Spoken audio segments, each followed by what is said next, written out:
सौर ऊर्जा आज की नहीं बल्कि 21वीं सदी की ऊर्जा जरूरतों का एक बड़ा माध्यम होने वाला है। सरकार खुद मना करती है कि सिर्फ सोलर मत यूज करो। क्या है पूरी कहानी, क्यों सरकार मना कर रही है? कुछ दिन पहले तो प्रमोट कर रही थी कि मेरी आप मानेंगे तो 40 लाख घर वो हैं जो अमीर लोग हैं।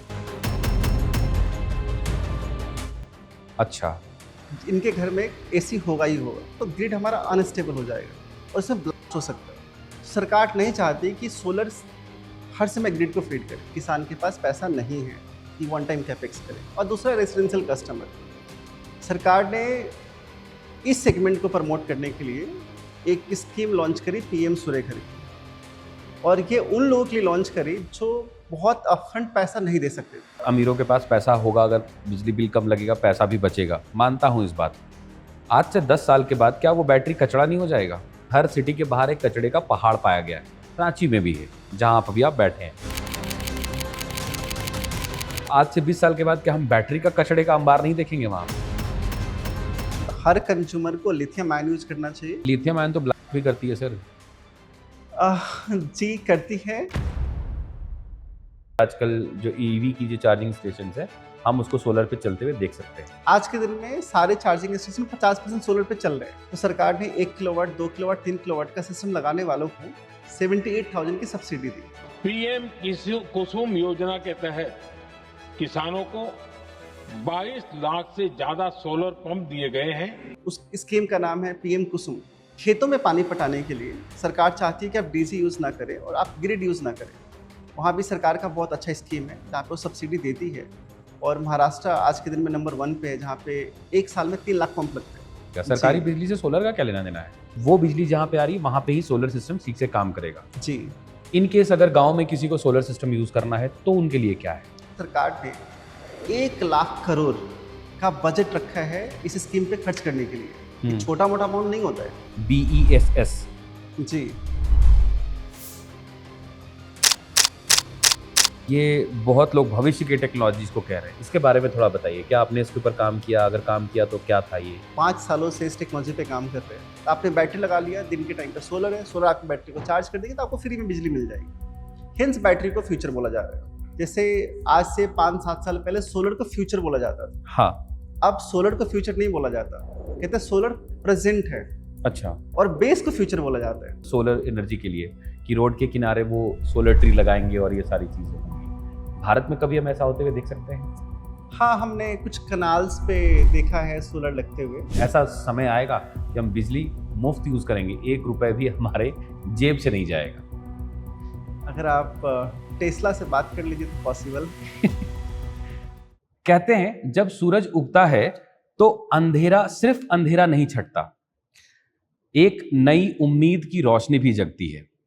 सदियों से हमने सूरज को देवता मानकर पूजा है, बट भारत में आज इसी सूरज की तपिश से एक नया इतिहास लिखा जा रहा है।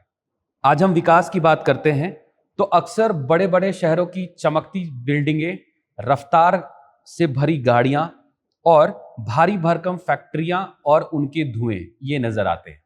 लेकिन एक बात को हम नजरअंदाज नहीं कर सकते कि उन्हीं फैक्ट्रियों को चलाने के पीछे जो ऊर्जा यानी कि जो बिजली लग रही है वो कहीं ना कहीं उसी सूरज की देन है। तो आज प्रभात खबर के इस पॉडकास्ट में हम एक ऐसे ही व्यक्ति से बात करने जा रहे हैं जिनकी कहानी शुरू होती है मोतिहारी के एक सरकारी स्कूल से और पहुंचती है 1000 करोड़ की कंपनी तक। आज हम ये भी जानेंगे कि एक बच्चा जो मोतिहारी के सरकारी स्कूल से पढ़ता है, फरीदाबाद पहुंचता है, बहुत सारी कंपनियों में जॉब करता है और खड़ा करता है 1000 से 1500 करोड़ का एक अंपायर। इस कहानी में हम ये भी जानेंगे बिजनेस करते कैसे हैं, क्या है 1000 करोड़ की कंपनी बनाने का सूत्र। हम ये भी जानेंगे कि सोलर एनर्जी का भविष्य क्या है, क्या सच में सोलर एनर्जी काम करती है या बस एक छलावा मात्र है। आगे आने वाले समय में 2-3 सालों में सोलर एनर्जी खत्म हो जाएगी या इसे रिप्लेस कर दिया जाएगा। क्या इस बात में कितनी सच्चाई है? तो स्वागत कीजिए मिस्टर अमोल आनंद जी का, जो लूम सोलर के डायरेक्टर हैं, कर्ता धर्ता हैं। इनसे आज हम ये डिकोड करने की कोशिश करेंगे कि सोलर एनर्जी है क्या, इसका जो भविष्य है वो कितना बड़ा है, या हम आने वाले भविष्य में एक कचड़े को रिप्लेस कर रहे हैं। यानी कि अगर मैं आसान भाषा में अगर समझाने की कोशिश करूं तो एक नॉर्मल कचड़े के ढेर के पहाड़ को हम एक बैटरी के कचड़े के पहाड़ में बदलते हुए देखेंगे। तो स्वागत कीजिए मिस्टर अमोल आनंद जी का। अमोल जी, आपका बहुत बहुत स्वागत है हमारे इस पॉडकास्ट में। Thank you so much for inviting me here. तो शुरुआत एक बहुत सिंपल सवाल से करते हैं। सोलर एनर्जी, जिसके बारे में इतनी सारी बातें की जा रही है, इतनी सारी योजनाएं आ रही हैं, मेरे से ज़्यादा आप जानते होंगे शायद इन चीज़ों के बारे में। क्या ये सच्चाई है या सिर्फ एक बस योजनाओं में ये सिमट के रह जाएगी? इसकी सच्चाई क्या है? शुरुआत यहाँ से करते हैं। नहीं, ये सच है कि पिछले 10 सालों में इंडिया ने काफ़ी ग्रोथ किया है सोलर में, और इसके पीछे रीजन है क्योंकि इंडिया की जो इकोनॉमी है हर साल 7-8% से बढ़ रही है। मतलब इतना ही आपको एनर्जी भी चाहिए। नए घर आ रहे हैं क्योंकि पॉपुलेशन बढ़ रहा है, नई फैक्ट्रियाँ लग रही है बिकॉज हमें एक्सपोर्ट करना है, नए स्कूल कॉलेज बन रहे हैं, तो हर जगह आपको एनर्जी चाहिए। पहले इतना हीट भी नहीं हुआ करता था जितना आजकल टेम्परेचर होता है। हम सुनते हैं राजस्थान में, इस बार यूपी में हमने 50 डिग्री के ऊपर रिकॉर्ड किया है। तो जब गर्मी बढ़ती है तो आपकी जो पावर रिक्वायरमेंट है बढ़ जाती है। पहले जब आपको पावर चाहिए था तो सिर्फ थर्मल एक मेजर सोर्स था, और इसको बनाने में 5 से 7 साल लगते हैं। जबकि सोलर का प्लांट एक यूटिलिटी स्केल पे, जहाँ पे आप 1 गीगावाट का प्लांट, जिसे कि 5-6 बड़ी सिटी को पावर कर सकते हैं, उसको आप 1 साल में बना सकते हैं। दूसरा, इसमें इकोनॉमी का स्केल है। जब आप बिजली बनाते हैं थर्मल से, हाइड्रो से, न्यूक्लियर से, जो आपकी कॉस्ट आती है बिजली बनाने की, वो 4, 4.5, 5 रुपये यूनिट आती है। लेकिन सोलर में वो जो कॉस्ट आती है 2.5 रुपये, 3 रुपये की यूनिट आती है। इसलिए सोलर का मार्केट पिछले कई सालों में काफ़ी बड़ा हुआ है।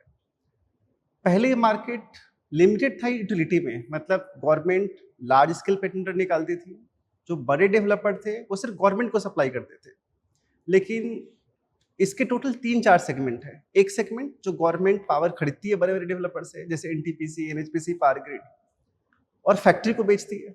तो 4 सेगमेंट है। एक यूटिलिटी हो गया आपका, दूसरा एग्रीकल्चर हो गया, खेतों में आपको बिजली चाहिए क्योंकि आपको खेतों को सींचने के लिए पानी चाहिए, पानी के लिए मोटर चलाना है, मोटर ग्रिड से चलता है। एक सेगमेंट रेसिडेंशियल है, हम आप सब घर में रहते हैं तो घर को भी पावर चाहिए। तीसरा सेगमेंट आपका CNI है, कमर्शियल इंडस्ट्रियल, मतलब कि मॉल्स है, शॉप है, दुकान है, स्कूल है, कॉलेज है, फिर फैक्ट्री है। तो पहले जो ग्रोथ आई थी इनिशियली वो सिर्फ यूटिलिटी में आई थी।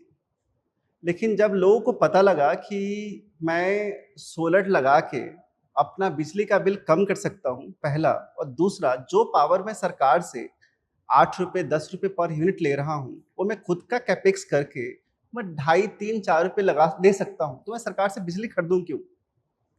इसीलिए CNI सेगमेंट में बहुत ग्रोथ हुई।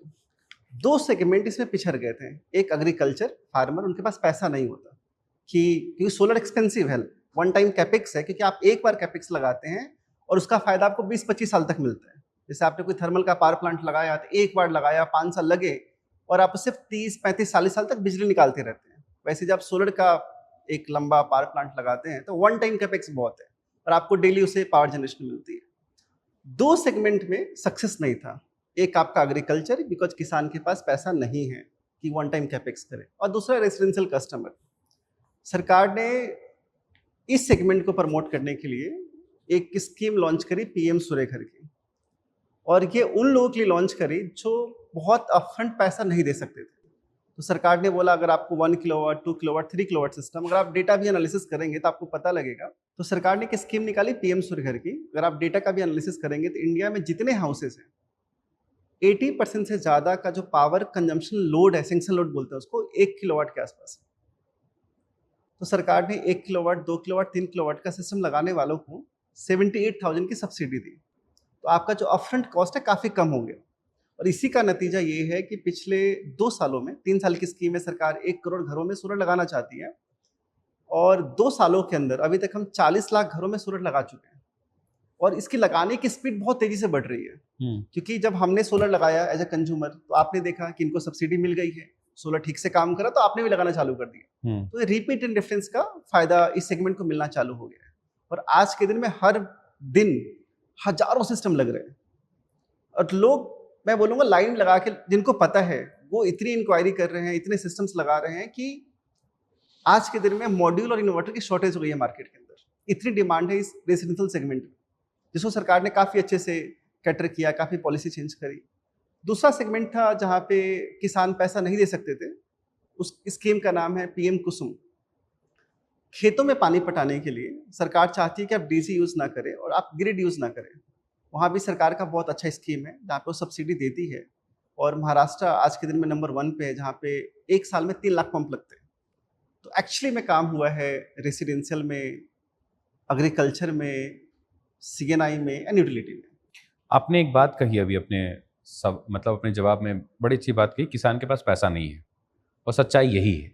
अगर धरातल पे उतर के देखें, ग्राउंड रियलिटी अगर हम चेक करें तो किसान के पास सच में पैसा नहीं है। क्या कुसुम, आपने जितने भी योजनाओं का नाम लिया, चाहे वो पीएम कुसुम योजना हो, चाहे कोई और अन्य योजनाएं हैं, क्या इन सारी योजनाओं में किसान को क्या पूरा पैसा देना पड़ता है या उन लोगों को कुछ सब्सिडी मिल जाता है? एग्रीकल्चर वाले स्कीम में सरकार को पता था कि किसान पैसा दे नहीं पाएगा इतना, तो उन्होंने बोला कि जो भी सिस्टम की कॉस्ट होगी उसका 10% आपको देना है, बाकी 90% सरकार खुद फिनांस करती है उसको, और सिर्फ 10% कस्टमर को एज ए किसान आपको अपफ्रंट देना है, बाकी 90% आपको देना नहीं है। अच्छा, अभी आपने एक और बात कही, 40 लाख घरों में सोलर। 40 लाख क्या वैसे घर हैं जो बिल्कुल मिडिल क्लास से नीचे हैं, या मिडिल क्लास के लोग हैं, या कौन लोग हैं जो 40 लाख घर, वो कौन से घर हैं जिसमें सोलर अभी यूज हो रहा है? देखिए, मेरी आप मानेंगे तो 40 लाख घर वो हैं जो अमीर लोग हैं। अच्छा, इनके घर में एसी होगा ही होगा। अच्छा, कि जहाँ पे लोग 3 किलोवाट का सिस्टम लगा रहे हैं और सिस्टम की कॉस्ट 1,80,000 है, अच्छा, आपकी सब्सिडी 78,000 की आती है। हाँ, तो आपको स्टिल 1 लाख के ऊपर इन्वेस्टमेंट करना होता है। और जितने घरों में लगे हैं, अगर आप खुद भी सर्वे करेंगे तो आप पाएंगे ऐसा कोई घर नहीं है जो 2 मंजिला ना हो, 3 मंजिला ना हो, जिससे घर में एसी ना हो, गाड़ी ना हो। अच्छा, एक्चुअली एफिलिएंट क्लास को ज्यादा फायदा मिला, इसको हम बोलते हैं मिडिल क्लास, जिसने सबसे ज्यादा बेनिफिट उठाया। मिडिल क्लास ने सबसे ज्यादा बेनिफिट उठाया। ठीक है। अब एक और मूलभूत सवाल, बिल्कुल बेसिक सवाल ये है कि अगर किसी गरीब को, मतलब गरीब, अभी तो गांव में, अभी झारखंड के गांव में, पता नहीं आपकी कंपनी यहाँ पे झारखंड में बहुत लेवल पे काम कर रही है। झारखंड के गांव की अगर हम बात करें तो झारखंड के गांव में तो विद्युत विभाग के भी जो बिजली बिल्स जो हैं वो पेंडिंग है, वो नहीं दे पा रहे हैं। वो कह रहे हैं काट दो, आधे टाइम बिजली रहता है, आधे टाइम नहीं रहता है। अगर वैसे लोगों को सोलर लगाना है तो कितना इन्वेस्ट करना होगा? देखिए, सोलर उन लोगों के लिए नहीं जो बहुत ही गरीब है। सोलर एक मिडिल क्लास के लिए है जिसकी एक मंथली अच्छी इनकम है, क्योंकि ये जो सिस्टम है जिसमें सरकार सब्सिडी देती है, उसमें आपके घर में 24/7 इलेक्ट्रिसिटी आना जरूरी है। मान लीजिए सन सुबह 8-9 बजे निकलते हैं, मतलब जो अच्छी धूप आती है, और शाम को 5-6 बजे बंद हो जाता है सन।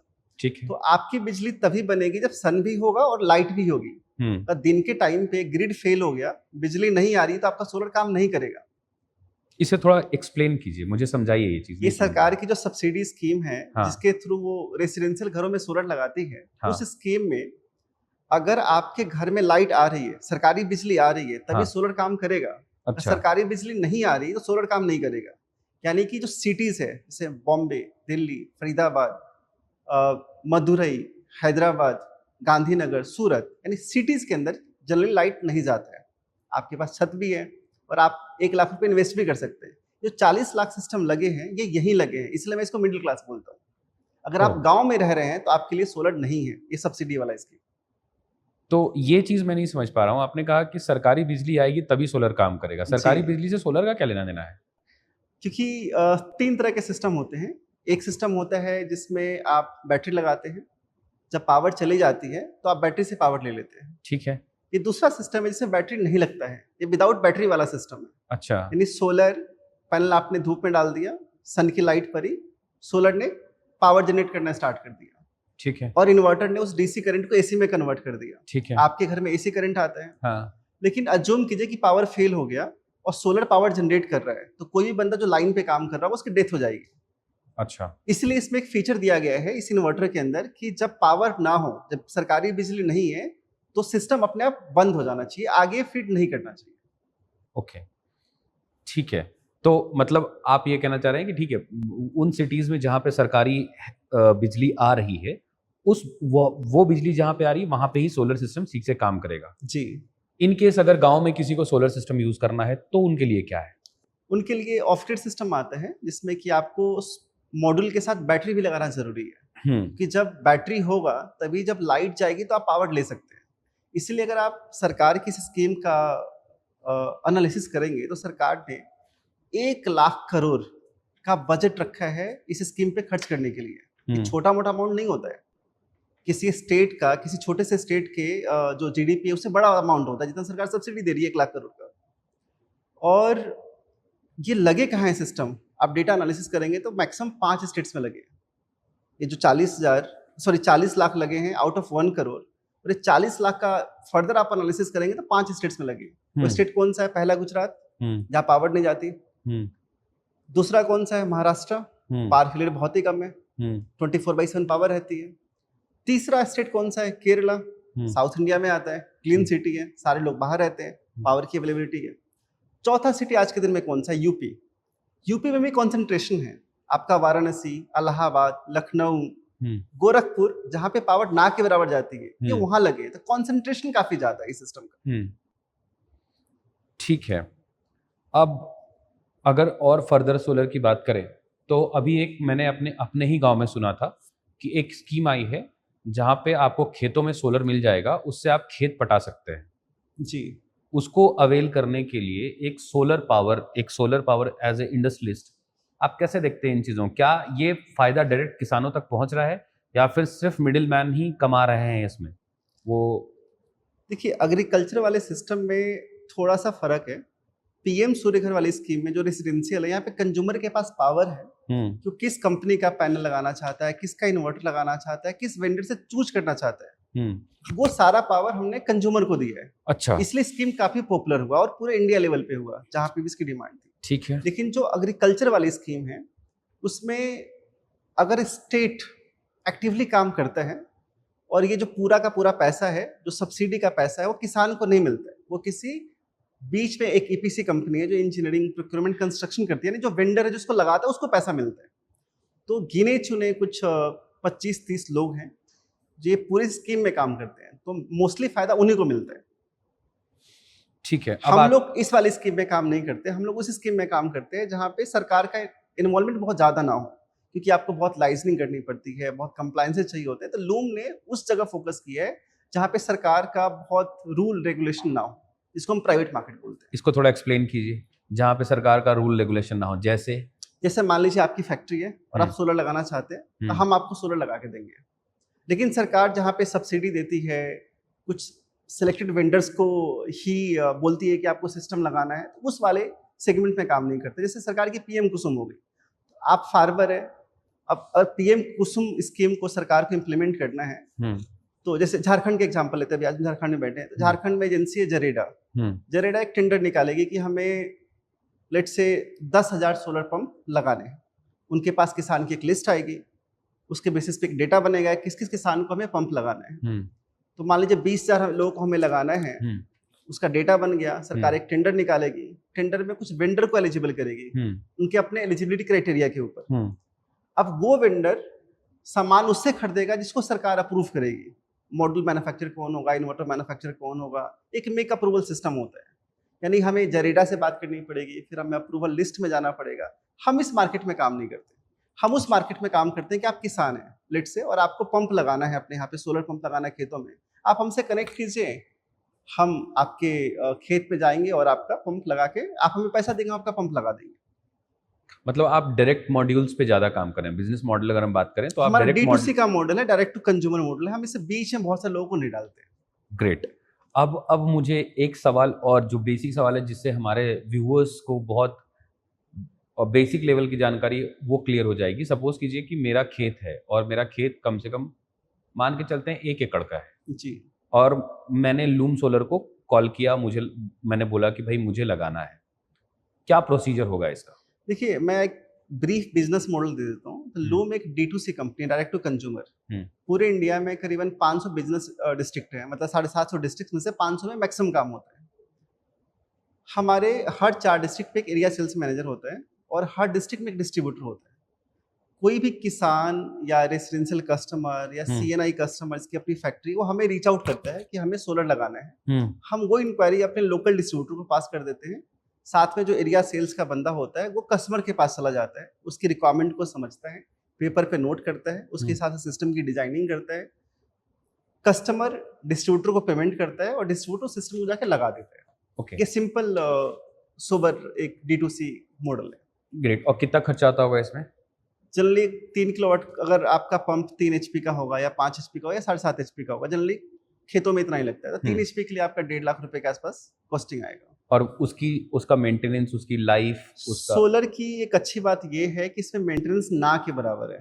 मतलब 25 साल की लाइफ मानी जाती है अगर आपने एक बार सिस्टम लगा लिया और जिसमें बैटरी नहीं है, क्योंकि खेतों में बैटरी आपको नहीं चाहिए, पावर सिर्फ दिन में चाहिए। तो आपने एक मॉड्यूल लगाया, BFT लगाया और दिन के टाइम पे मोटर चलेगा तो आपके खेत में पानी आएगा। इन वाले सिस्टम में खराबी नहीं आती है, मेंटेनेंस नहीं है और 25 साल तक बिना कुछ किए चलेगा।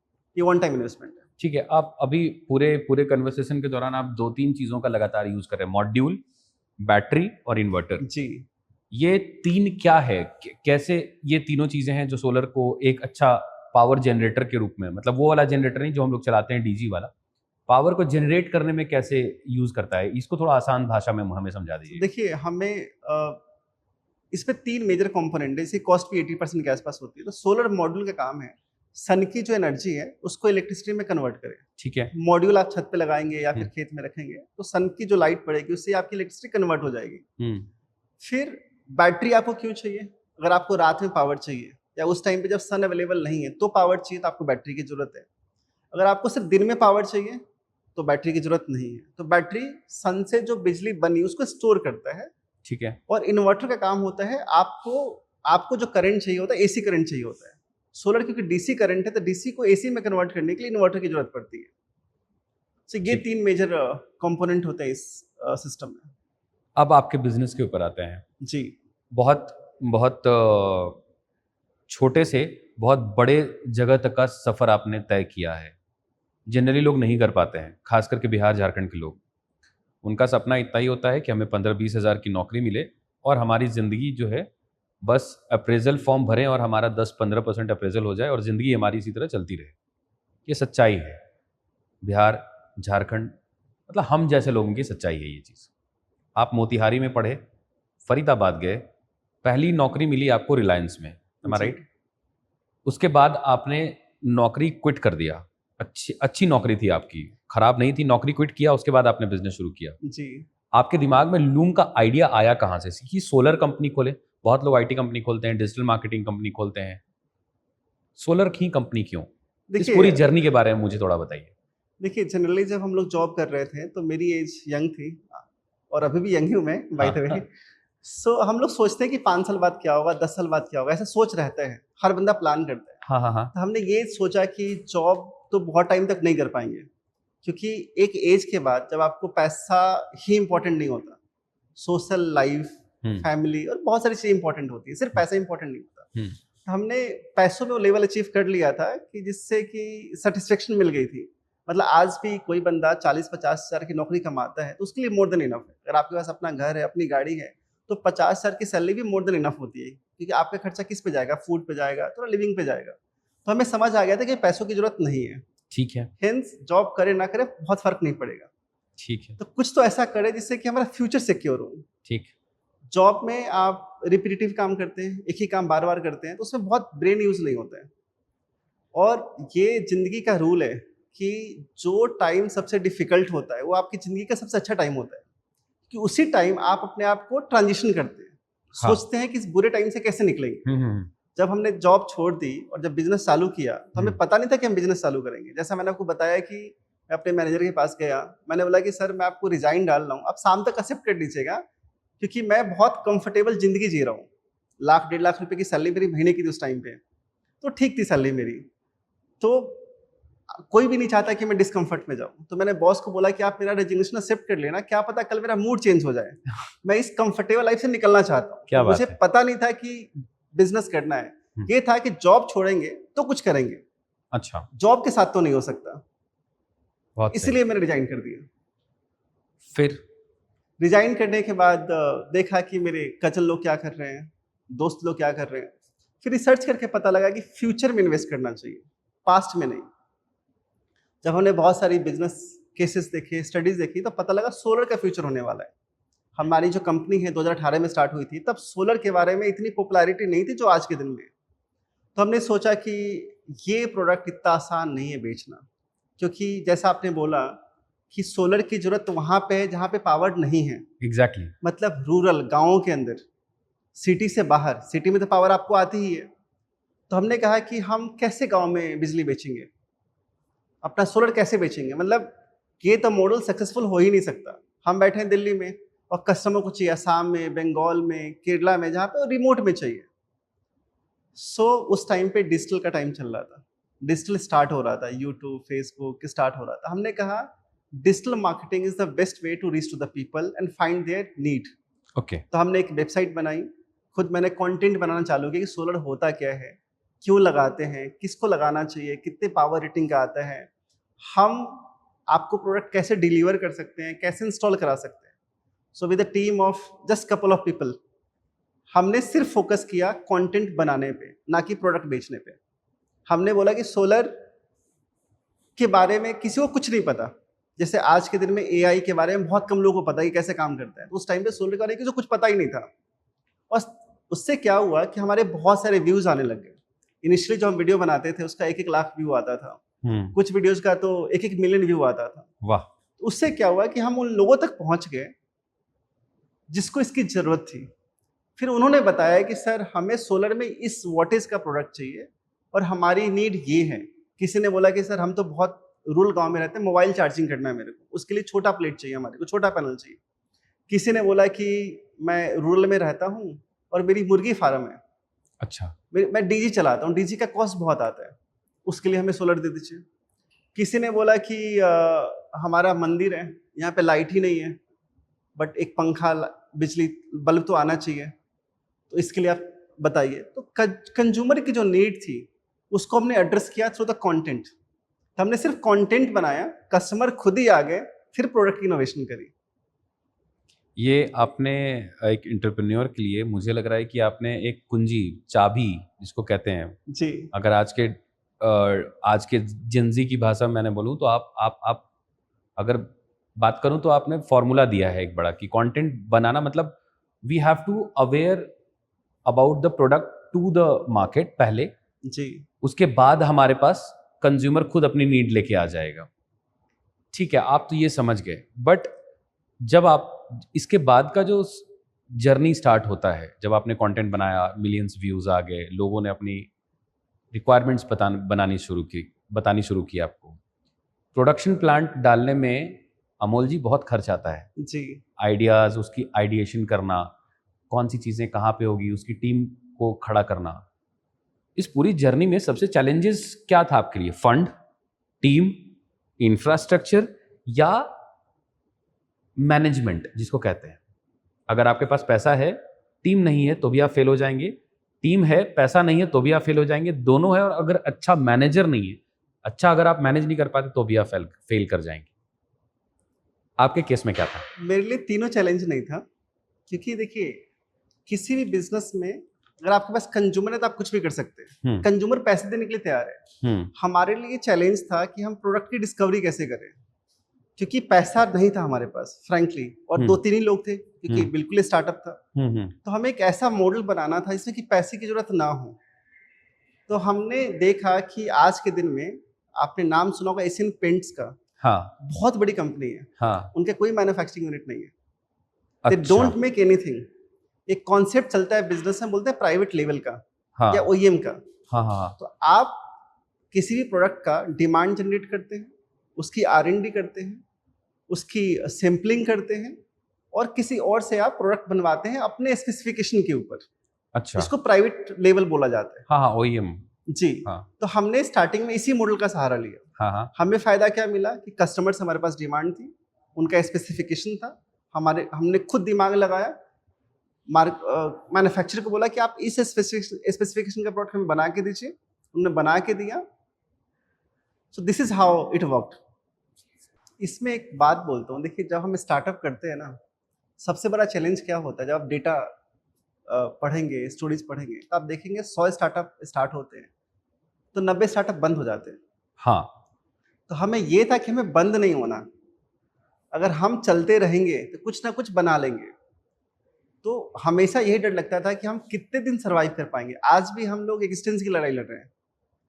सो हर टाइम पे, हर साल, हर क्वार्टर हमने ये फोकस किया कि एग्जिस्टेंस कभी खत्म नहीं होना चाहिए, हमें बंद नहीं होना है। हम्म ब्रांड नहीं बनाने का फोकस था ही नहीं, ये फोकस था कि बंद नहीं होना।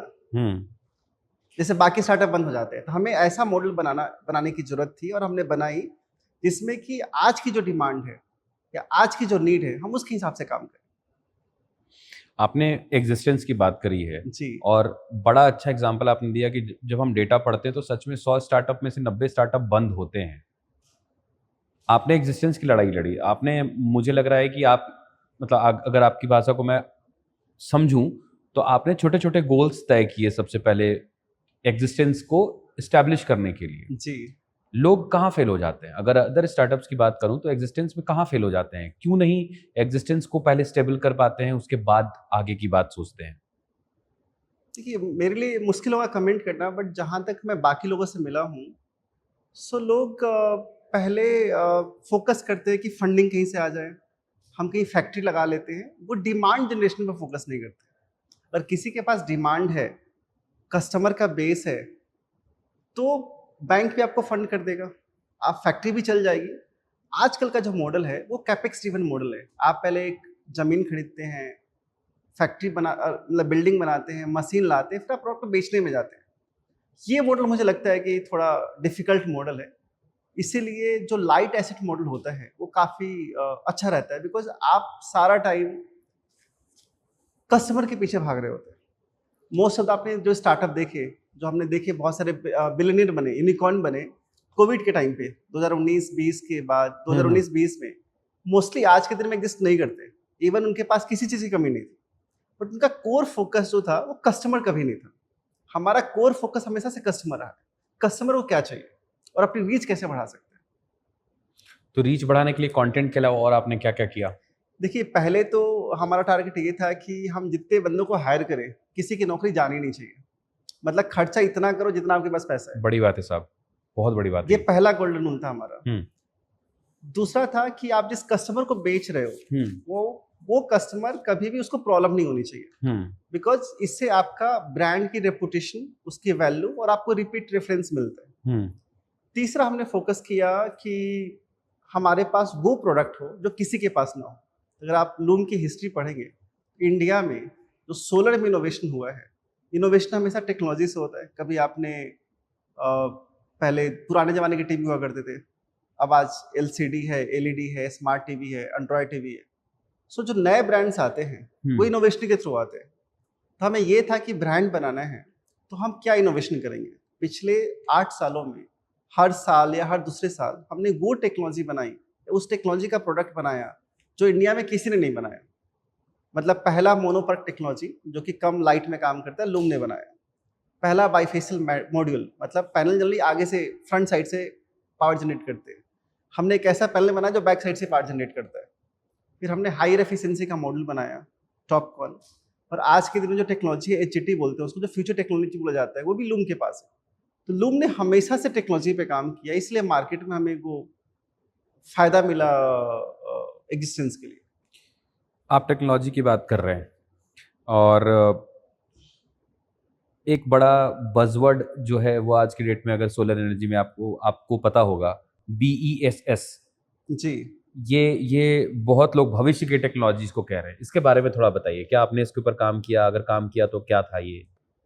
जी, हम 5 सालों से इस टेक्नोलॉजी पे काम कर रहे हैं। BESS का फुल फॉर्म होता है बैटरी एनर्जी स्टोरेज सिस्टम। जैसे आज से 5-7 साल पहले सोलर को फ्यूचर बोला जाता था, हाँ, अब सोलर को फ्यूचर नहीं बोला जाता, कहते हैं सोलर प्रेजेंट है। अच्छा, और बेस को फ्यूचर बोला जाता है। बेस का मतलब बैटरी। Storage system. हाँ हाँ।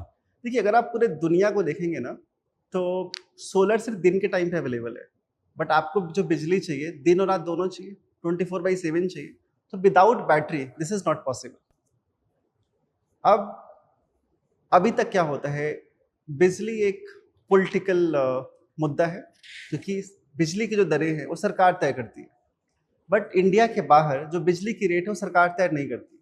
एक ओपन मार्केट फोरम है, डिमांड और सप्लाई के बेसिस पे जो बिजली का टैरिफ वो डिसाइड होता है। अगर आप इंडिया के बाहर चले जाइए, यूएस, ऑस्ट्रेलिया, चाइना, जर्मनी, तो वहाँ पे हर घंटे जो बिजली का टैरिफ है वो अलग अलग होता है। अगर डिमांड ज़्यादा है, जैसे आज के दिन में हमारा बेस टैरिफ 8 रुपये का है, अगर डिमांड ज़्यादा है और सप्लाई कम है तो आपका टैरिफ 12 रुपये हो जाएगा। अगर और डिमांड ज़्यादा है तो 15 रुपये हो जाएगा, डिमांड कम है तो 2 रुपये हो जाएगा। तो सरकार ने इस मार्केट को भी प्राइवेट नहीं किया, ओपन नहीं किया है, तो बाहर की मार्केट में ओपन कर दिया है।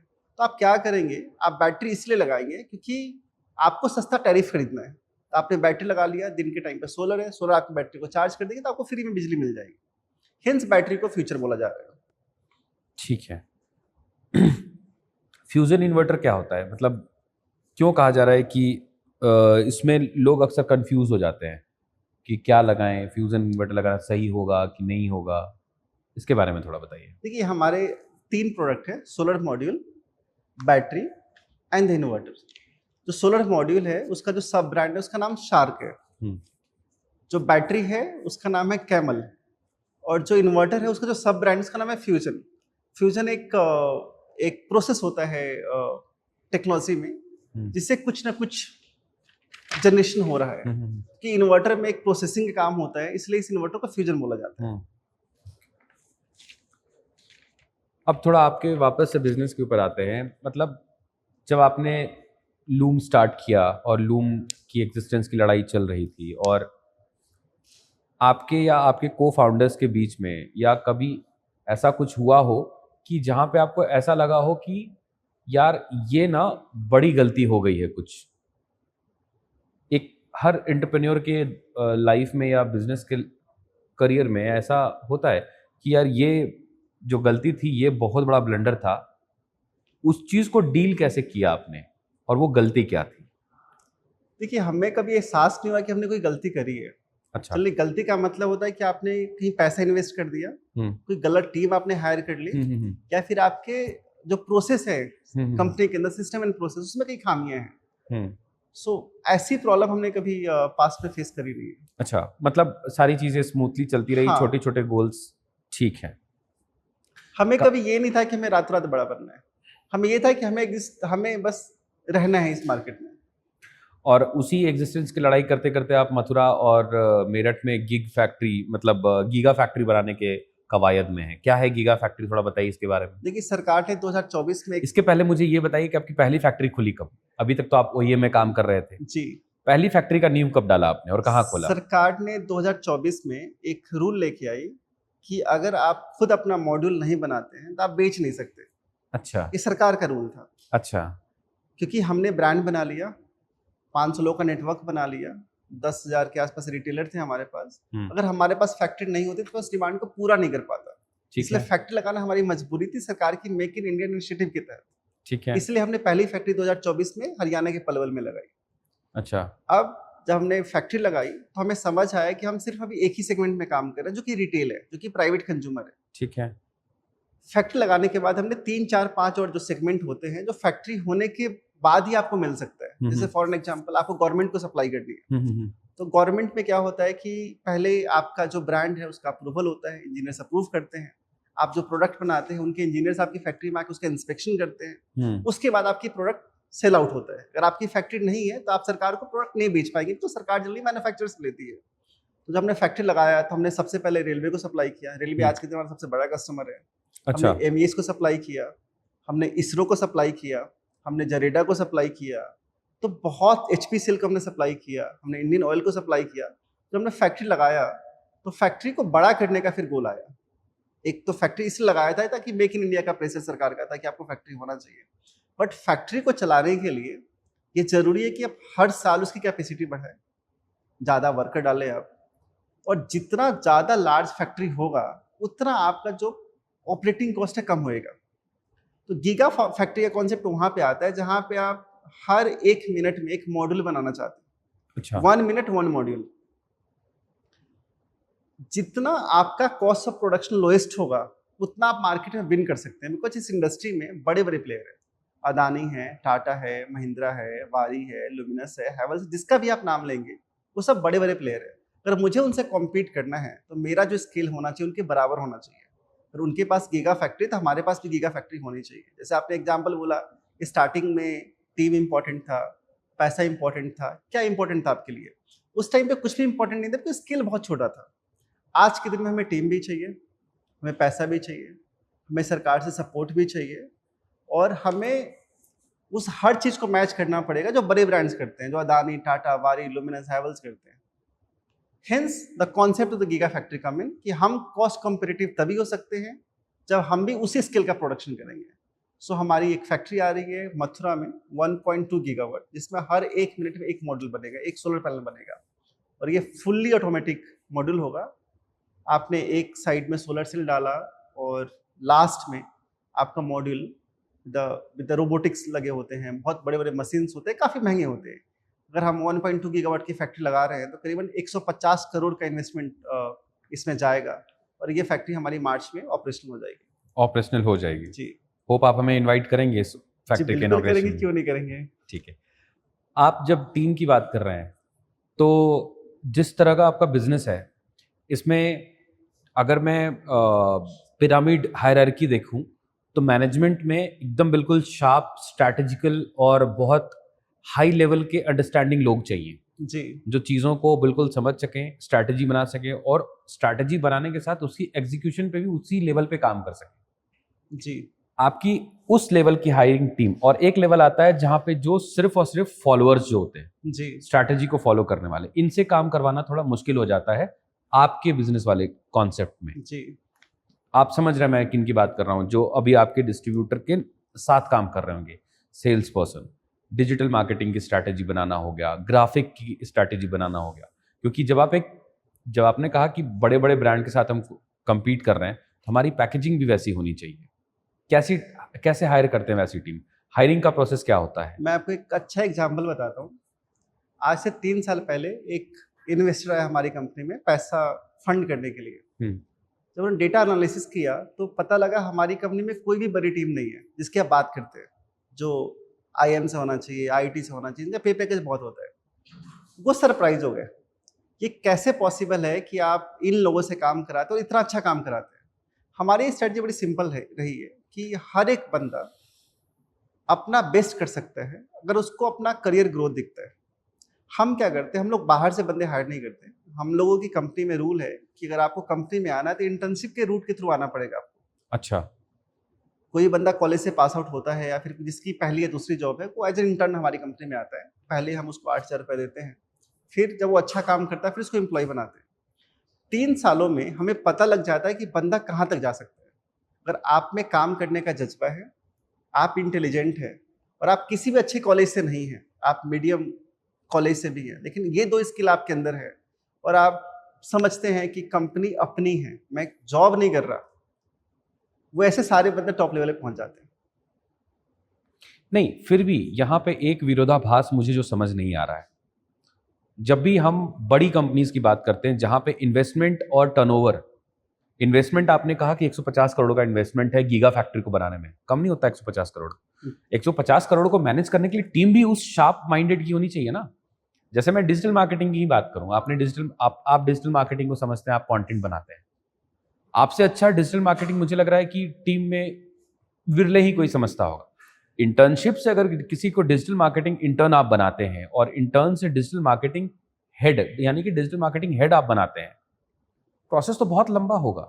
लेकिन जब आप 150 करोड़ की फैक्ट्री डालेंगे, 1 मिनट में 1 मॉड्यूल बना रहे हैं आप जी, उसकी सेल आउट के लिए वो स्ट्रैटेजी प्लान करना कि मुझे इतने लेवल पे एड कैंपेन चलाना है और इतने लोगों तक पहुंचना है, दिस इज अ स्ट्रैटेजी। ये एक इंटर्न जब पहुंचेगा वहां पे तो बनाने में तो बहुत लेट हो जाएगा, फिर आप कैसे कर पाएंगे? हम लोग 8 साल पुरानी कंपनी है और आप हमारे जितने टॉप मैनेजमेंट के लोग हैं सबका टेन्योर मिनिमम 6 साल का होगा ही होगा। अच्छा, सबकी जॉब या तो पहली होगी हमारी कंपनी या फिर दूसरी होगी। ठीक है, और उन्होंने उस लेवल को अचीव किया है through their hard work and dedication. ठीक ये है। जरूरी नहीं है कि हम कोई आईआईटी से पास आउट बंदा लेते हैं, आईआईएम से बंदा लेते हैं, या फिर हम किसी कंपटीशन से लेते हैं। ये खतरा बना रहता है, ये जो बंदा है जॉब करने के लिए आया है, आप उसको 2 लाख की सैलरी दे महीने की या 5 लाख की दे, वो बंदा 1 साल 1.5 साल टिकेगा, चला जाएगा। लेकिन अगर आप खुद की अपनी टीम तैयार करते हैं, जो बॉटम से निकलता है, वो हमेशा आपके साथ रहता है और ये मान के रहता है मेरी कंपनी है। तो इसी बात पे अपनी कोर टीम के बारे में कुछ बताइए। देखिए, मेरी कोर टीम में करीबन 25 लोग हैं और सबके सब की सबने पहली जॉब या दूसरी जॉब हमारे यहाँ से करी होगी। आप क्या उनका नाम जानना चाहते हैं? क्या नहीं, जानना मैं चाहते हैं? बस सेक्शन जानना चाहता हूं, क्योंकि आप जब ये एक बात कह रहे हैं कि मैं बहुत इम्प्रेस हूं इस चीज से कि एग्जिस्टिंग से शुरू हुई एक लड़ाई 150 करोड़ के गीगा फैक्ट्री में पहुंच रही है। जी, ये बहुत लंबा ट्रांजिशन है अगर आप देखें तो, है ना? तो मैं वो समझना चाह रहा हूं कि इस ट्रांजिशन के पीछे किस तरह की टीम काम करती है, और ये होप सो मैं नहीं जानना चाह रहा हूं, जितने भी लोग पॉडकास्ट यहां तक सुन चुके हैं वो भी जानना चाहेंगे कि यार लूम के पास ऐसी कौन सी टीम है जो पहले तो लड़ाई लड़ी एग्जिस्टेंस की, कहीं और प्रोडक्ट बनवाते थे, अब भाई साहब 150 करोड़ का वो गीगा प्लांट डाल रहे हैं मथुरा में। तो टीम का तो बहुत बड़ा योगदान होगा सर देखिए इसमें। हम इसमें क्या करते हैं, जो भी टीम आती है तो हर 6 महीने में उसका डिपार्टमेंट चेंज कर देते हैं। अच्छा, आज के दिन में मैं मार्केटिंग की बात बताता हूँ। मार्केटिंग में निशी चंद्रा जो मार्केटिंग हेड करते हैं, तो पहले डिजिटल कंटेंट बनाते थे, फिर वो सेल्स में गए, फिर प्रोडक्ट डेवलपमेंट में गए और आज वापस बेस में चले गए। ये बेस फ्यूचर है तो उनको बेस में डाल दिया। आज के दिन में जो फैक्ट्री देखते हैं अरुण जी, उन्होंने सर्विस से स्टार्ट किया था। 3 साल सर्विस में काम किया उन्होंने, फिर प्रोडक्ट डेवलपमेंट में काम किया, फिर थोड़े टाइम उन्होंने दूसरे बिजनेस संभाला और आज वापस नई फैक्ट्री देख रहे हैं। सो जब आप एक बंदे को डिफरेंट टीम मतलब डिफरेंट डिपार्टमेंट में डालते हैं तो उसको पूरी कंपनी का एक्सपीरियंस आ जाता है। जनरली जॉब में क्या होता है कि आपकी जो मेरी एक्सपर्टीज डिजिटल मार्केटिंग की है और मैं डिजिटल मार्केटिंग ही करूंगा तो उतनी एक्सपर्टीज रह जाएगी, आपको बिजनेस का सेंस नहीं आएगा। एक कंपनी चलाने के लिए sales, marketing, product, R&D, service, finance, operations, logistics सबकी नॉलेज होनी चाहिए। यानी कोई बंदा जो टॉप पे बैठा है, वो मार्केटिंग का हेड हो, सेल्स का हेड हो, ऑपरेशन का हेड हो, और उसको पूरे बिजनेस की समझ है तो अच्छा एम्प्लॉय बन सकता है। लेकिन हम जब बाहर से लोग हायर करते हैं तो एक डिपार्टमेंट में या एक सब्जेक्ट में एक्सपर्ट होता है। तो हमने इतने डिपार्टमेंट चेंज करके इतनी उनको अंडरस्टैंडिंग दे दी है, उनको गीगा फैक्ट्री दूं, मेगा फैक्ट्री दूं, इनफैक्ट मैं सेल्स वाले बंदे को फिनांस में डाल दूं तो भी वो काम कर लेगा। मैं आपको बता दूं कि मेरा जो फिनांस वाला बंदा है, जो फिनांस हेड करता है, वो बैचलर इन कॉमर्स नहीं है।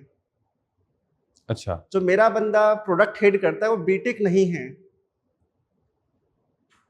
जो मेरा बंदा सेल्स करता है वो MBA नहीं है। ये चीजें आती है कि वो बंदा मेहनत कितना करना चाहता है, सीखना कितना चाहता है, ये उसके ऊपर डिपेंड करता है। बिकॉज आप L&T की भी कहानी देखेंगे, L&T के जो मेन पर्सन थे उन्होंने एज इंटर्न स्टार्ट किया था, L&T के मतलब प्रमोटर बन गए। या फिर आप ICICI बैंक की बात करेंगे तो उनकी जो लेडी मैडम थी, उन्होंने भी बहुत स्टार्टिंग से जॉब किया था और बाद में वो बोर्ड मेंबर बन गई। तो हर एम्प्लॉय एक कंपनी में डेडिकेशन से काम करेगा, सीखने की स्किल लगता है और डायनामिक है, विद द टाइम चेंज होता है तो कुछ कहीं भी पहुंच सकता है। क्या आपके कंपनी में कोई आउटर एजेंसीज काम करती हैं? नहीं, कोई भी नहीं, ना डिजिटल मार्केटिंग के लिए, ना ग्राफिक डिजाइनिंग सब के इन लिए? हाउस है। सब इन हाउस है। सब इन हाउस है। और आप भरोसा भी नहीं मानते कि किसी एजेंसी को काम देने से कुछ फायदा हो सकता है? हो सकता है, बट मुझे लगता है इन हाउस ज़्यादा बेहतर रहता है।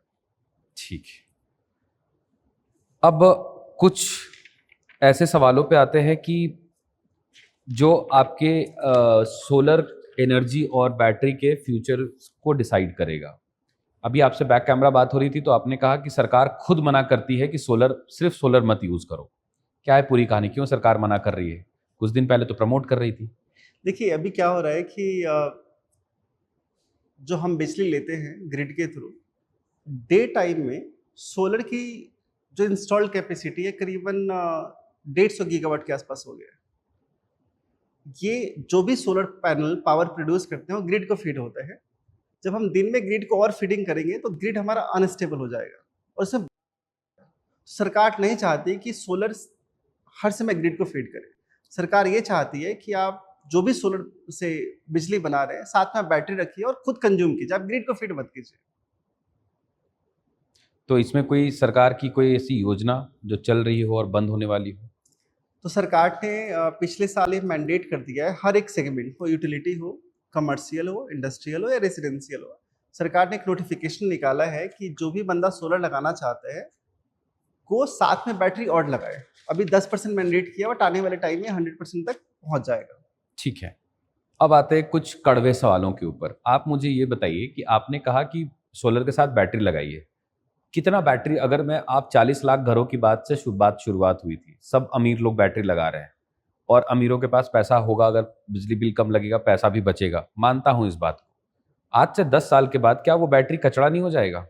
मुझे तो ऐसा लग रहा है कि जहां पे मैंने शुरुआत करी थी वहां पे हो सकता है कि बाहर में जो आजकल हम कचड़े का अंबार देखते हैं, हर सिटी के बाहर एक कचड़े का पहाड़ पाया गया है, रांची में भी है जहां आप अभी आप बैठे हैं। कल आज से 20 साल के बाद क्या हम बैटरी का कचड़े का अंबार नहीं देखेंगे वहां पे? आपका क्या कहना है इसके ऊपर? देखिए, हर एक प्रोडक्ट का लाइफ साइकिल होता है। आप मोबाइल भी लेते हैं, 2 साल की लाइफ साइकिल है। ठीक है, हम जूते लेते हैं, फ्रिज लेते हैं, टीवी लेते हैं, वॉशिंग मशीन लेते हैं, कार लेते हैं, उसकी भी एक लाइफ है। तो सरकार ने रिसाइकलिंग के ऊपर काफी काम किया है।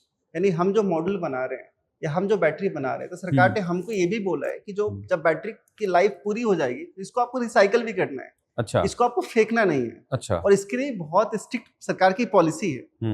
मॉडल में भी जब 25 साल बाद मॉडल खराब हो जाएंगे, जब काम नहीं करेंगे, तो हम जैसे मैन्युफैक्चरर को उन मॉडल को खरीद के वहां से या लेके किसी न किसी रिसाइकलर को दो, इसको रिसाइकल कराना पड़ेगा। सरकार नहीं चाहती कि कूड़े का वेस्ट हो और ये बाहर की डंप किया जाए, इसलिए सरकार रिसाइकलिंग में बहुत काम कर रही है। रिसाइकिल के प्रोसेस को बता सकते हैं?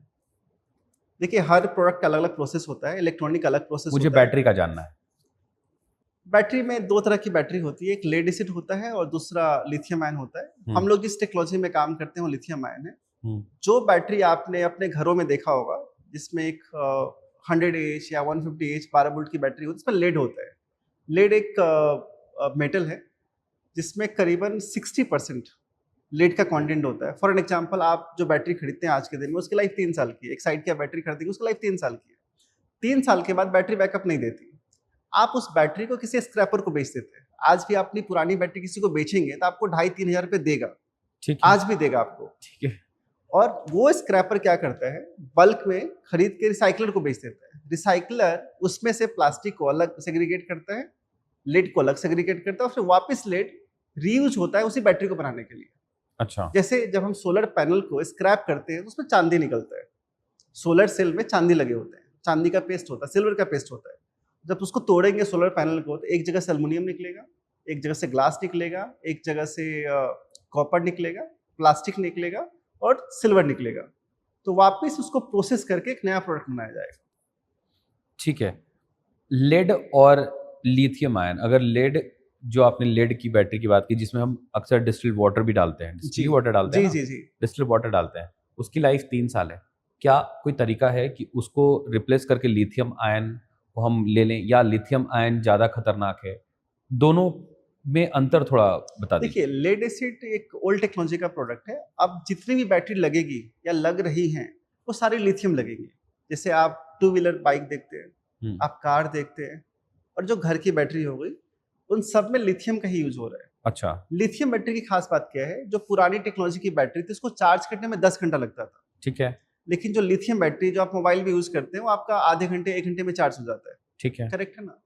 सो ये जो लिथियम है, इसकी लाइफ पुराने वाली टेक्नोलॉजी से 3 गुना ज्यादा है। यानी ये जो बैटरी 3 साल चलती है, नई टेक्नोलॉजी की बैटरी जो लिथियम है 10 साल चलेगी आपकी।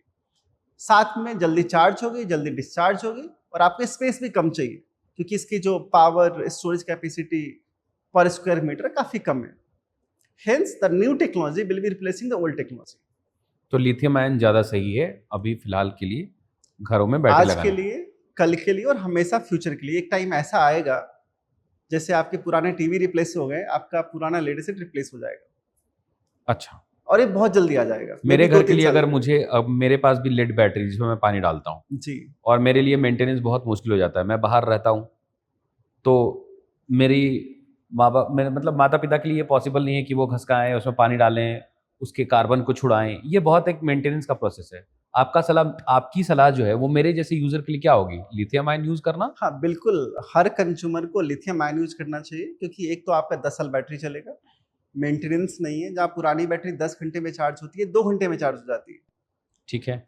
और आपका एरिया भी कम लगेगा और सेफ्टी भी है, और साथ में ये मोबाइल से कनेक्टेड होता है, बिकॉज इलेक्ट्रॉनिक्स इसके अंदर डाला हुआ है, बीएमएस होता है, तो आप बैटरी में क्या हो रहा है, कितना चार्ज है, कितना डिस्चार्ज है, वो सब देख सकते हैं आप मोबाइल के ऊपर भी। लिथियम आयन तो ब्लास्ट भी करती है सर। जी करती है, अगर आप अच्छी कंपनी का सेल यूज नहीं करेंगे, उसको टेम्परेचर मेंटेन नहीं करेंगे, अच्छा प्रोडक्शन नहीं है, तो हर प्रोडक्ट में फेलियर होता है, लाइक जस्ट लिथियम में फेलियर होता है। लेकिन जो अच्छी कंपनी है वो उन्होंने काफ़ी इनोवेशन किया इसके ऊपर। देखिए ब्लास्ट कैसे होता है, जब टेम्परेचर बहुत हाई हो जाता है तो ब्लास्ट की सिचुएशन आती है। इंडिया में टेम्परेचर बहुत ज़्यादा चला जाता है समर के टाइम में, तो बैटरी में भी बैटरी को कूल कैसे किया जाए, इसके लिए हमने लिक्विड कूलिंग एक टेक्नोलॉजी होती है वो हमने डाला है। दूसरी एयर कूलिंग टेक्नोलॉजी होती है। फॉर एन एग्जांपल, आप जब हॉस्पिटल में जाते हैं तो उनके जो इक्विपमेंट होते हैं वो 25 डिग्री में एसी चला के रखते हैं, काफ़ी महंगे इक्विपमेंट होते हैं, तो 50 डिग्री 55 डिग्री में कोई भी प्रोडक्ट रखेंगे तो उसमें आग लगना तो एक नॉर्मल सी बात है। हमें इनोवेशन में ये करना है कि बैटरी का जो टेम्परेचर है वो 50-55 ना पहुंचे, उसके लिए काफ़ी इनोवेशन हो रहा है। अब जो आने वाली बैटरी आ रही है, जैसे हमारे पास एक बैटरी है 261 kWh की, जो बड़ी फैक्ट्री में लगती है, उसमें लिक्विड कूलिंग सिस्टम है, वो अपने आप ही कूल कर लेती है, ये खतरा टल जाता है। लिथियम आयन आप बार बार कह रहे हैं अच्छी कंपनी, क्या लूम बनाता है लिथियम आयन की बैटरी? जी हमने 5 साल इस पे इनोवेशन किया। हम एक पहली ऐसी कंपनी थे, 2020 की बात है, हर जगह लेड एसिड यूज होता था, लिथियम का नाम नहीं था इंडिया में, जैसे 18 से पहले सोलर का नाम इतना नहीं था। मैंने बहुत सारी कंपनी को रीच आउट किया लिथियम प्रोडक्ट मांगने के लिए, देखने के लिए लिथियम दिखता कैसा है, हमने आज तक देखा नहीं था 2020 से पहले। बहुत सारी कंपनी को रीच आउट किया, हार्डली किसी कंपनी के पास मिला कि ऐसा होता लिथियम का प्रोडक्ट। इतनी हमारी एक्साइटमेंट थी, हमारे पास चॉइस था कि आप लेड एसिड के साथ काम कर सकते हैं और लिथियम के साथ काम कर सकते हैं। हमने कहा कि दाव फ्यूचर पे लगाते हैं, प्रेजेंट पे नहीं लगाते हैं। तो 2020 से लेके अभी तक 5 सालों में हमने करीबन आज भी हम 5000 घरों में लिथियम वाला सिस्टम लगा चुके हैं 5000 घरों में। अच्छा। और इसको टाइम क्यों लगा, क्योंकि सोलर फिर भी काफ़ी पूरी दुनिया में फेमस है। लिथियम रेसिडेंशियल में और कमर्शियल में एक इवॉल्विंग टेक्नोलॉजी है। आप किसी भी कंपनी के पास जाएंगे आज के दिन, उनके पास प्रोडक्ट नहीं है, बहुत ही कम रेयर कंपनी के पास आपको प्रोडक्ट मिलेगा, मतलब जिसने बहुत काम किया होगा। क्योंकि आप जब एक प्रोडक्ट बनाते हैं तो आपको नहीं पता होता कि ये हॉट वेदर में यूज़ होगा, कोल्ड वेदर में यूज़ होगा, सी वाले जो एरिया है वहाँ पे यूज़ होगा, इसे कस्टमर ट्रक में यूज़ नहीं कर लेगा, ट्रैक्टर में यूज़ तो नहीं कर लेगा, पंखा चलाएगा, तो आपको एप्लीकेशन यूज़ पता नहीं होता, बिकॉज आप तो प्रोडक्ट एक फैक्ट्री के अंदर बना रहे हैं, स्टैंडर्ड कंडीशन पे बना रहे हैं, कस्टमर के एप्लीकेशन का आपको पता नहीं होता। तो हमने 5 साल इसलिए लगाए कि हमने हर जगह चेक किया कि हर अलग अलग कंडीशन में ये बैटरी कहाँ कहाँ फेल होगी, किस किस कंडीशन में फेल हो सकती है। ऐसे बहुत सारे कस्टमर हमें मिले जिन्होंने पहले सस्ती बैटरी ली, लोकल किसी मार्केट से ली, उनकी बैटरी में ब्लास्ट हो गया, बोले कि आपका महंगा था तो आपका लिया नहीं, ये ब्लास्ट हो गया, तो उनके पास ऑप्शन नहीं थे, they switch to our battery. अगर मुझे लूम की बैटरी लेनी है तो आप हमारी वेबसाइट पे जाइए और वहां से आप ऑर्डर कर सकते हैं ऑनलाइन। जी ऑनलाइन। अगला सवाल मेरा इसी पे था, मैं आपको यही लाना चाह रहा था। ऑनलाइन इकोसिस्टम डेवलप करना एक सोलर जैसी कंपनी के लिए बहुत मुश्किल होता है, बहुत सारी प्रॉब्लम्स आती हैं, रजिस्टर करना, उसके फिर ये करना। तो क्या आपका ऑनलाइन सिस्टम जो है वो अपना डेवलप किया हुआ है, या आप थर्ड पार्टी जैसे अमेजन, फ्लिपकार्ट, इन सारे के साथ भी आप पैनल होके ये जो वेबसाइट है ये हमने खुद डेवलप किया है, मैंने खुद बनाया था वेबसाइट। अच्छा। और जो निशी जी हमारे मार्केटिंग हेड करते हैं, तो हम लोग रात को ऐसे ही बैठ के बोले कि चलो 3 दिन में वेबसाइट बनाना है। अच्छा। सो जनरली हम लोगों में क्या है कि सीखने की एक ललक है या भूख है, या फिर हमें समझ आता है कि हम कोई भी काम करना चाहते हैं तो उसको डेडिकेशन दे, टाइम दे और अच्छा सोचे तो कर सकते हैं। तो हमने खुद वेबसाइट बनाया, खुद इकोसिस्टम बनाया है, किसी एजेंसी को हमने एनरोल नहीं किया है। ये प्रोडक्ट हमारी वेबसाइट पे भी अवेलेबल है, साथ में अमेजन, फ्लिपकार्ट पे भी दिखता है, तो आप वहां से भी ऑर्डर कर सकते हैं। ठीक है। अब एक सवाल पे आते हैं। भारत ने पिछले 1 दशक से इंटरनेशनल सोलर अलायंस के ऊपर बहुत इसकी स्थापना भारत ने ही की थी, और प्रधानमंत्री को इनका फ्लैगशिप कहा जाता है, मतलब फ्लैग होल्डर जो है वो प्रधानमंत्री नरेंद्र मोदी हैं। पिछले 10 वर्षों में लगभग सोलर एनर्जी के ऊपर लाखों करोड़ों रुपए इन्वेस्ट हुए हैं। अभी ये भारत के सौर ऊर्जा क्षेत्र में कहाँ खड़ा है? आईएसए कहाँ खड़ा है? देखिए, इंडियन गवर्नमेंट अपने एक्सपोर्ट को बढ़ावा देना चाहती है। इंडिया में सन अवेलेबल है हम्म और इंडिया आज के दिन में तीसरा सबसे बड़ा मार्केट है सोलर का। इंडस्ट्री वाइज बात करेंगे, पहला चाइना है, दूसरा अमेरिका है और तीसरा इंडिया है। इंडिया चाहती है कि हम जितने इक्विपमेंट मैन्युफैक्चरिंग के लिए यूज होते हैं हम खुद बनाएं, हम सोलर मॉड्यूल, बैटरी इन्वर्टर भी खुद बनाएं, और क्योंकि सन हमारे पास अवेलेबल है तो यहाँ बिजली भी हम खुद बनाएं। अच्छा। और जितने आईएसए के मेंबर हैं हम उसको एक्सपोर्ट करें बिजली। जैसे फॉर एन एग्जांपल, हमारे पास जमीन भी है, पहाड़ भी है, पानी भी है, तो हम बड़े बड़े गीगावाट स्केल के पावर प्लांट लगाएं। यहाँ से बांग्लादेश, नेपाल, पाकिस्तान, ईरान, हम उनको बिजली सप्लाई करें। तो आईएसए का जो मेन मकसद था और है वो ये है कि इंडिया सोलर में नंबर 1, नंबर 2 तक पहुंचे, बिजली बनाए और बिजली के एक्सपोर्ट करे। जनरली अगर आप देखेंगे हमारे कंट्री में एक सेंटर, एक स्टेट है। स्टेट जो बिजली का सब्जेक्ट है स्टेट के पास होता है, और सरकार को अपना एक्सपोर्ट बढ़ाना है तो इसमें उनको बहुत अपॉर्चुनिटी दिखती है, क्योंकि जो सन की अवेलेबिलिटी है कि नियरेस्ट जो आसपास की कंट्री वहाँ पे इंडिया में सबसे ज़्यादा है। तो सरकार चाहती है कि हम खूब सारा बिजली बनाएं, और यहाँ पे दिन हो रहा है तो कहीं रात भी हो रहा होगा, तो सरकार चाहती है कि अगर यहाँ दिन हो रहा है कहीं पे रात हो रही है तो हम यहाँ से उसको ग्रिड की सप्लाई करते हैं ऑन रियल टाइम बेसिस। तो आईएसए ने भी ये अचीव नहीं किया है, जो उसका अल्टीमेट गोल है कि हम बिजली को एक्सपोर्ट करें, क्योंकि इंजीनियरिंग प्रोडक्ट में ऑलरेडी हम कुछ $20 बिलियन का एक्सपोर्ट करते हैं हर साल। तो ये भी एक्सपोर्ट के पॉइंट ऑफ व्यू से ये अलायंस बना हुआ है। अमेरिका ने तो छोड़ दिया है ये, पेरिस एग्रीमेंट से अमेरिका बाहर हो गया जी। जब ट्रम्प आए हैं तो वो सोलर को बढ़ाना नहीं चाहते, वो चाहते हैं कि जो बाकी दूसरे एनर्जी के सोर्स है। लेकिन अमेरिका तो सुपर पावर है, इसके बाहर होने से आईएसए जो ये अलायंस इसके ऊपर तो बहुत क्षति पहुंचा होगा। बहुत सारी कंट्री है और इंडिया को जिस कंट्री से फायदा मिलेगा उसके साथ काम करेगी इंडिया। इसी से दूसरा सवाल ये है कि जब सोलर एनर्जी, और आप जो कह रहे हैं ये एनर्जी अगर सुपर पावर, मतलब भविष्य में फ्यूचर एनर्जी कहा जा रहा है, फ्यूचर इसकी बहुत ब्राइट है और आप भी इन्वेस्ट कर रहे हैं फ्यूचर में जी, तो क्यों आज भी बहुत सारे देश जो है वो अरबों डॉलर्स जो है वो अभी भी फ्यूल और क्रूड ऑयल के ऊपर इन्वेस्ट कर रहे हैं? उनका इन्वेस्टमेंट मेन जो है वो बहुत ज़्यादा इन्वेस्टमेंट क्रूड ऑयल के ऊपर है, ऐसा क्यों? देखिए, क्रूड ऑयल से कई सारे प्रोडक्ट बनते हैं, आपको देखना पड़ेगा। जो प्लास्टिक आप देखते हैं वो भी क्रूड ऑयल का प्रोडक्ट है। क्रूड ऑयल से आपका पेट्रोल, डीजल, गैस बनता है। सोलर हर चीज को रिप्लेस नहीं कर सकता। मतलब आपको गाड़ियां चलानी है, ट्रक चलाना है तो आपको गैस तो चाहिए या फिर पेट्रोल डीजल तो चाहिए ही चाहिए। सोलर किसको रिप्लेस कर सकता है? सोलर एक पावर जनरेशन इक्विपमेंट है, मतलब बिजली बनाने का यंत्र है। इससे जो कंजम्पशन हो सकती है उसको कंट्रोल किया जा सकता है, बट जो डायरेक्ट कंजम्पशन है जैसे 2 व्हीलर, 4 व्हीलर, गैस के कनेक्शन, कोई चाहे कि मैं सोलर से खाना बनाऊं, कुकर आता है तो आप धूप में खाना थोड़ी ना बनाएंगे, आप तो खाना बिजली से बनाएंगे। तो सरकार सोलर में इतना ही कर सकती है कि जहां जहां इलेक्ट्रिसिटी की कंजम्पशन है उसको प्रमोट करे। सो फॉर एन एग्जांपल, आज जो आप गैस यूज करते हैं जिसके लिए क्रूड ऑयल की जरूरत पड़ती है, उसको प्रोसेसिंग करके गैस बनाया जाता है, एलपीजी गैस बनाया जाता है। सरकार ये कर सकती है कि आप एलपीजी गैस ना खरीदे, आप इंडक्शन कुकर खरीद लीजिए। इंडक्शन कुकर को जो पावर मिलेगी बिजली से मिलेगी और बिजली सोलर से बनेगा। तो ये ऑल्टरनेट सोर्स ऑफ एनर्जी में काम आ सकता है, डायरेक्ट किसी चीज का रिप्लेसमेंट नहीं है।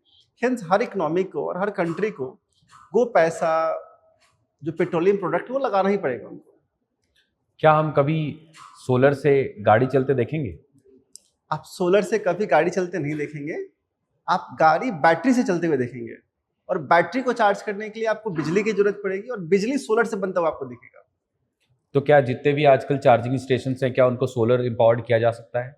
देखिए, आज के दिन में अगर 500 गीगावाट का टोटल इंस्टॉल्ड कैपेसिटी है पावर बनाने के लिए, उसमें से करीबन 250 गीगावाट रिन्यूएबल है, जो कि 50% ऑलरेडी है। तो अगर कोई भी चार्जिंग स्टेशन, कोई भी घर, कोई भी फैक्ट्री, कोई भी एग्रीकल्चर यूनिट जो पावर ले रहा है, ऑलरेडी 50% पावर आपकी रिन्यूएबल सोर्स से आ ही रही है आज के दिन में। 2070 तक 100% हो जाएगा। मतलब हम भविष्य में किसी भी चार्जिंग स्टेशन को, जहाँ पे आजकल जो ईवी की जो चार्जिंग स्टेशन है, हम उसको सोलर पे चलते हुए देख सकते हैं। आज के दिन में सारे चार्जिंग स्टेशन 50% सोलर पे चल रहे हैं। चल रहे हैं। हाँ, आपको भविष्य में- डायरेक्ट नहीं दिखता बिकॉज वहाँ पैनल साथ में नहीं लगा हुआ है। हाँ, पैनल कहीं दूर दराज किसी रूरल एरिया में गीगावाट स्केल पे लगा हुआ है, तो वहां से आपकी बिजली सोलर में बन के आती है। अच्छा। चाइना के एक टर्म है, मैं बता रहा हूँ, चीन बेल्ट एंड रोड स्कीम, जी, ये भी एक बहुत बहुत प्रचलित है अभी इन सब सोलर एनर्जी के लिए, कि रोड के किनारे वो सोलर ट्री लगाएंगे और ये सारी चीजें होंगी। भारत में कभी हम ऐसा होते हुए देख सकते हैं? हाँ, हमने कुछ कनाल्स पे देखा है सोलर लगते हुए। अभी वाराणसी में सरकार ने रेलवे ट्रैक के नीचे, जो रेलवे का ट्रैक होता है उसके बीच में गैप होता है, उन पे उन्होंने सोलर लगाया है। क्योंकि हो क्या रहा है, अगर आपको लार्ज स्केल इंस्टॉलेशन करनी है तो ज़मीन बहुत चाहिए, और रियल एस्टेट के प्राइसेस आपको पता है बढ़ ही रहे हैं, कम तो होते नहीं है। एग्जैक्टली। अगर आपका रियल एस्टेट का प्राइस बढ़ गया तो आप सोलर लगा नहीं पाएंगे।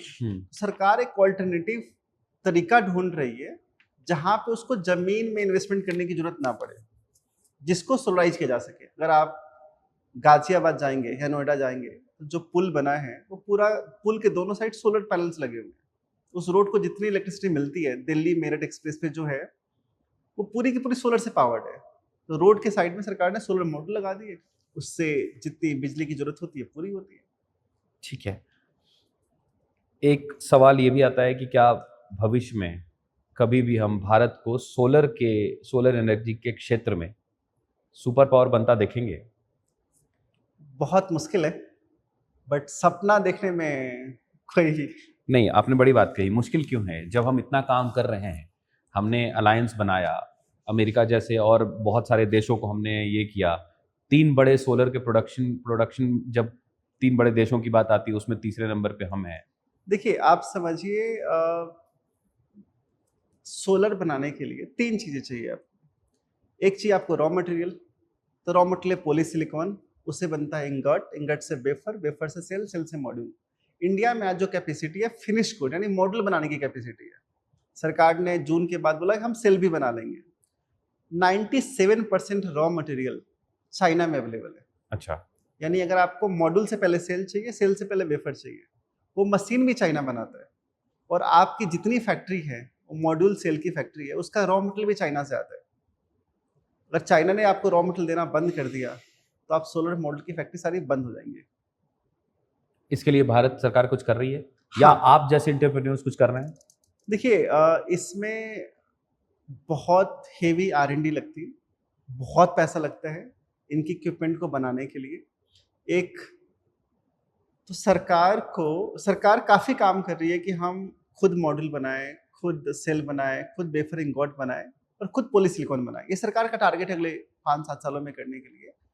बट इसमें हमें सपोर्ट चाहिए बाकी नेबरिंग कंट्री से, क्योंकि ये टेक्नोलॉजी हम लेके सीख के टेक्नोलॉजी ट्रांसफर करके ही ये किया जा सकता है, और विदाउट चाइना सपोर्ट नहीं किया जा सकता।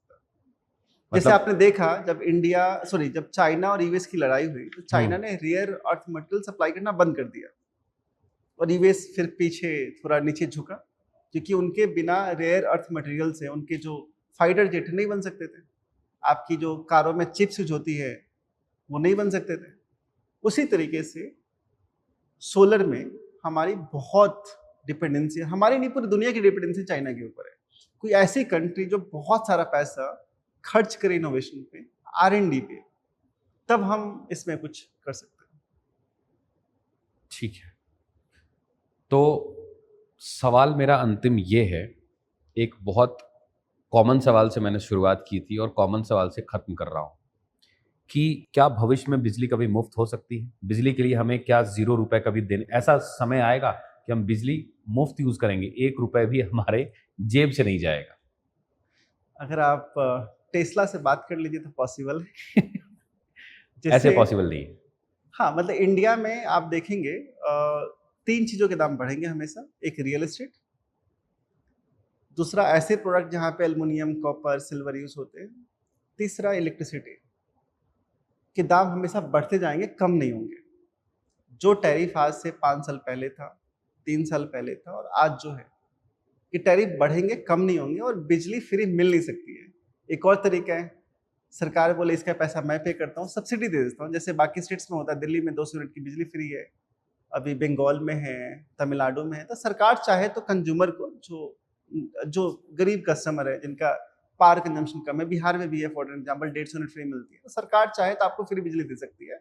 बट एज ए कंज्यूमर बिजली हर साल या हर कुछ सालों बाद महंगी होती चली जाएगी। बहुत बहुत धन्यवाद आपका। आपने बहुत सवालों के जवाब बहुत सरल तरीके से दिए। हमने बहुत चीज़ें कवर की इसमें। आपका इस पॉडकास्ट पर आने के लिए बहुत बहुत धन्यवाद। Thank you so much for calling me. इस पॉडकास्ट में आपने क्या पाया और आपने क्या सीखा?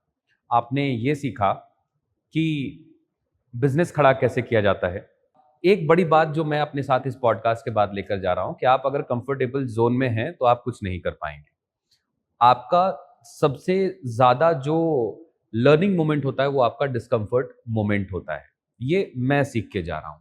आपने क्या सीखा कमेंट में बताइएगा। कुछ सवाल आपके हैं वो भी हमें मेल कर दीजिएगा social@प्रभातखबर.com पे। हम आप तक उन सवालों के जवाब जरूर पहुंचाएंगे। मेरा नाम है विवेकानंद और आप देख रहे थे प्रभात खबर। धन्यवाद।